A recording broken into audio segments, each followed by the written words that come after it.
Good day everyone. In this video, I will be discussing the different tools, instrument, materials, and equipment that I use in my classes. Number 1, the protector. A, the storage. Keep it in a folder or plastic case to prevent scratches. B is the cleaning maintenance. Wipe gently with a soft cloth to remove dirt. C is the problem's solution. Scratches or faded lines, avoid rubbing too hard or dropping it. The second one is the pen. Storage. Store upright with the cap on the prevent ink from the drying out. B is the cleaning maintenance.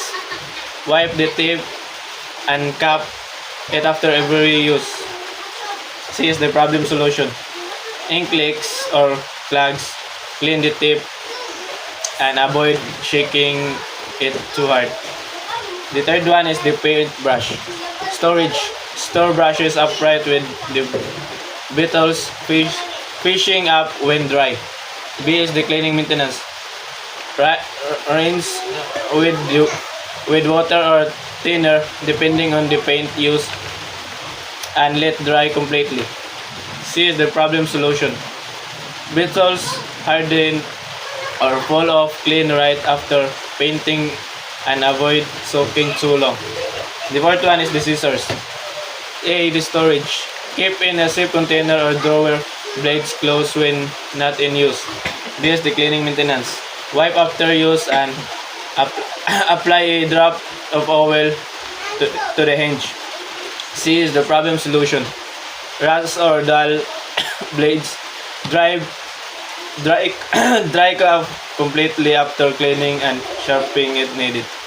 The fifth one is the glow stick. Storage.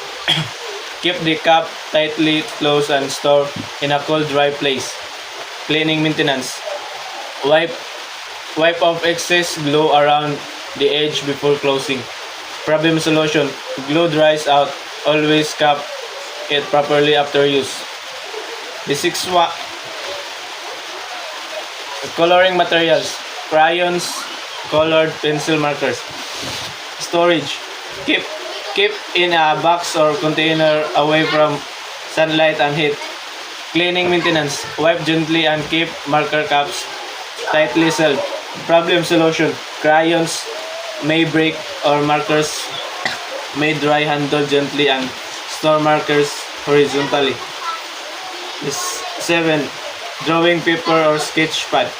Storage. Store in a flat, dry place or folder to avoid